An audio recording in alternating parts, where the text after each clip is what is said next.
My comment is you cannot expect Netflix sales with a to-be website, and I will live by that.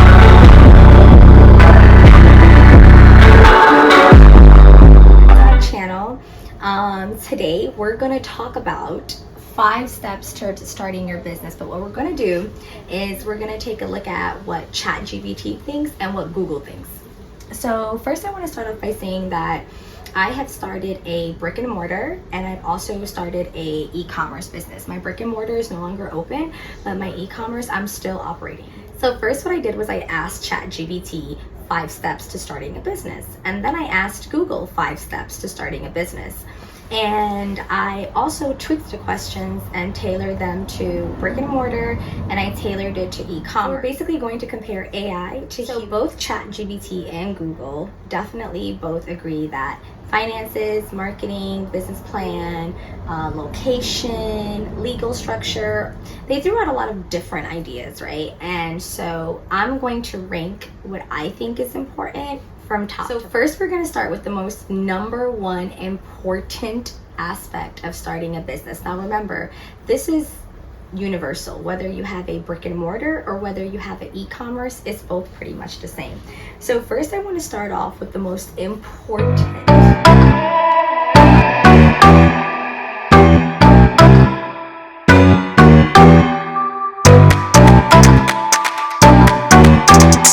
Finances.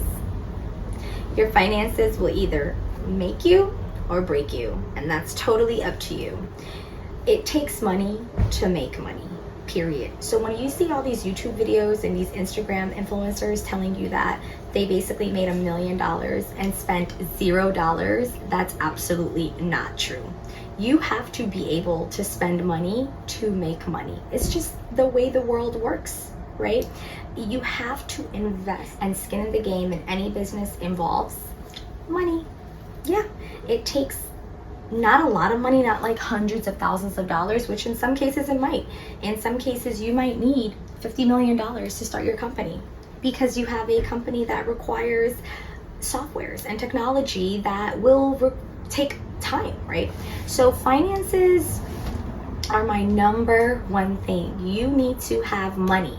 You need to have money in reserves. You need to have money for operating costs, for unexpected costs, for startup costs, for marketing costs. I highly recommend looking into the industry or looking into whatever product you're selling, whether it's a restaurant, take a look at what it requires to actually have that company and to actually build and grow it. So for instance, if you have a consulting company, you might need to attend a lot of conferences. You might need to fly to different states to meet with different people in your industry and in your sector. So I think it's an important aspect to have like your finances, right? You need to cut back on costs so that you can dump all of your excessive money into your business. So finances, whether you have an e-commerce or whether you have number 2, I cannot stress how important this is. Like honestly, if you're if you are going to just go out and sell scrunchies or sell like t-shirts, then this is not for you. You are not going to like this video. This video is for the real entrepreneurs, the entrepreneurs that can actually like take their business to Shark Tank and probably get a deal. Because if you're just looking for the next hottest product that's on Amazon to sell, it's not for you. It's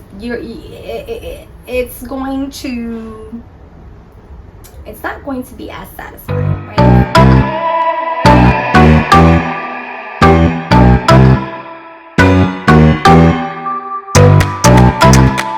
I definitely highly recommend finding a product, and that's my second advice. Your product. What's your product and how is it different, and why should someone come spend their money with you? So let's say you're selling a scrunchie, you just found the next hottest item on Amazon. Why would they come spend money with you as opposed to someone else who's already had 24,000 positive reviews? What's so different about you, right? Having that niche is so important.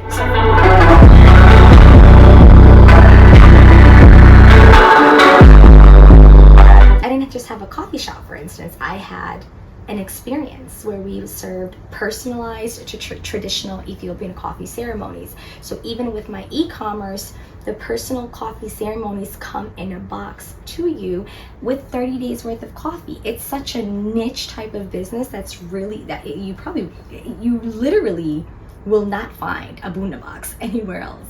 And so having that niche is important because you also want to be passionate about the work that you're doing. You need to be passionate about what you're selling, right? So I cannot stress how important your product is. Your product is everything. There's this ad that always comes on my feed. It's like, you're focused too much on the product. Well, in the beginning stages, you kind of do. Your product will make you or break. Your product is just like your finances, because what's the point of dumping all this money into a product that everybody's already selling? So the competition is super high, right? When you sell coffee, what makes your coffee so different from Starbucks? Yes, just like your finances, your product is going to make you or break you as well. Like, what's the point of spending, imagine, like, what's the point of spending all this money on an item that's going to be so hard to sell because everyone's selling it, right? So that's why I think, like, number 2, your product is everything. Right, number 3. So mind you, we're going to recap again. This is whether you have a brick and mortar or whether you have an e-commerce. It doesn't matter. A business is a business. So number 3 is crucial.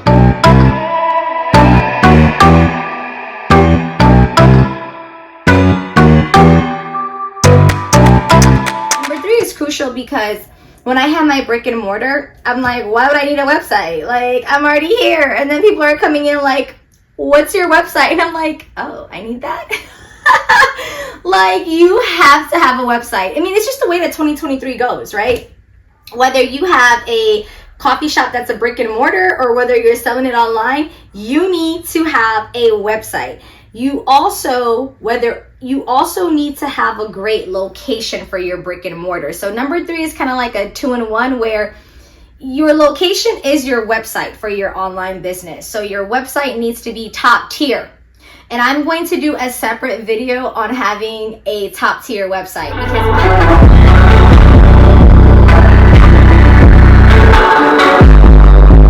my comment is you cannot expect Netflix sales with a 2B website. And I will live by that. I'll just give you this little example of myself where I knew that at this point in my career with Bunabox, I had to invest into hiring a website designer to take Bunabox to the next, because right now I am expecting Netflix sales that I kind of have like a mid-grade 2B website. So I'm like, you know what? Okay, it's time to cough up that money. So I am here to tell you, whether you have a brick and mortar or a e-commerce, invest in your website, because it will also make your business, it will take it to the next level. Your location plays a crucial role like that. You have to study your location. You need to literally drive around and find your competitors and see where they have their brick and mortars. And guess what? You need to be posted up right next door. See, their marketing team has already done the demographic and the market research for you. So for instance, if you're trying to start a coffee shop, I would be somewhere near a Starbucks, right?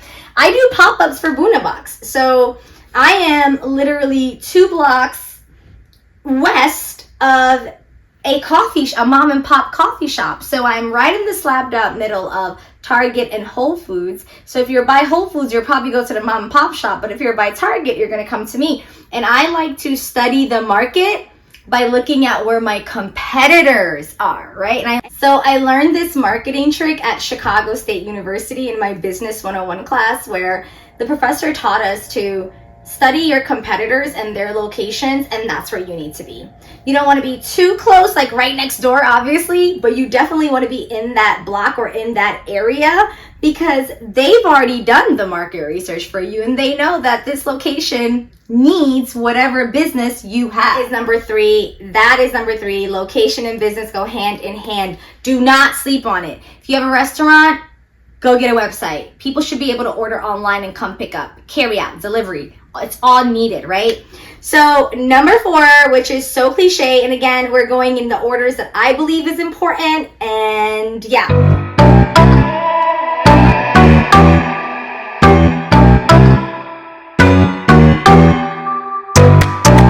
Number 4 is planning. You need to plan your business. And what does that mean? Say it with me. Business plan, people. Business plan. Get you a business plan. You need to have a solid business plan. It's basic for me. I get so energized and motivated when I'm making my business plan or when I'm updating it. You basically are putting your entire vision, your dreams, everything that you think about on a piece of paper. You're literally writing it out, and you're breaking down your finances, profit and loss. You're breaking down your marketing. You're doing a deep down planning. You need to have a plan for a plan. That's it. And that's what a business plan is. There's no way that you will be able to, you're going to be winging it. You're going to be winging it like, oh my God, okay, so where am I going to get inventory from? Where am I going to do this? All that should be written on your business plan, right? Like, we shouldn't be scrambling.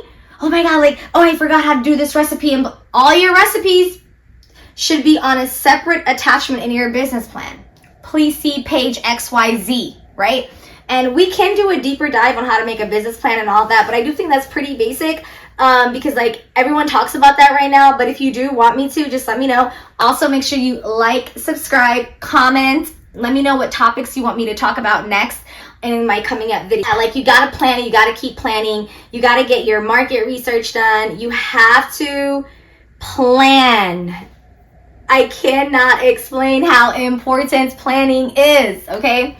So last but not least, number 5, this is the most important because now we have our finances together, right? So we got our finances as number 1. We have our products, we have our niche product, so we know what's going on, right? So we know what we're selling, we know when it's gonna sell, where it's gonna sell, we know who the market is. We have our products, we have our finances, our products, we have our location or our website, whichever you have, brick and mortar or e-commerce. I highly recommend just having a website for brick and mortar as well.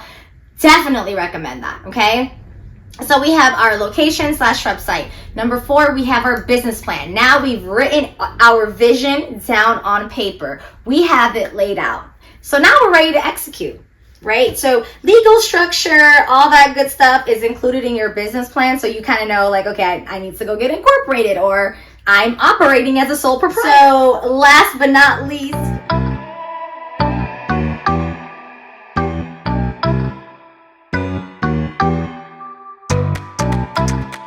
oh my God, marketing. I cannot stress how important marketing is. Advertisement will definitely, everything we talked about will become useless if you do not advertise. It's useless. You need to find a product that you love and are passionate about or actually believe in. You need to master it and advertise the hell out of it. Your advertisement is not going to be good in the beginning, but it'll get better. It'll get better and better and better. And that's why your location and your website are key. Because when you're marketing and someone comes in to your shop or goes on to your website, immediately they should want to buy because it's so welcoming. It's beautiful. It's appealing. Other people are buying. It's elegant. They want a piece of it. It's a product they've never seen before. It's something that they've never experienced before. And that's your sale right there. Marketing is nothing if your location and website are not up to par, right?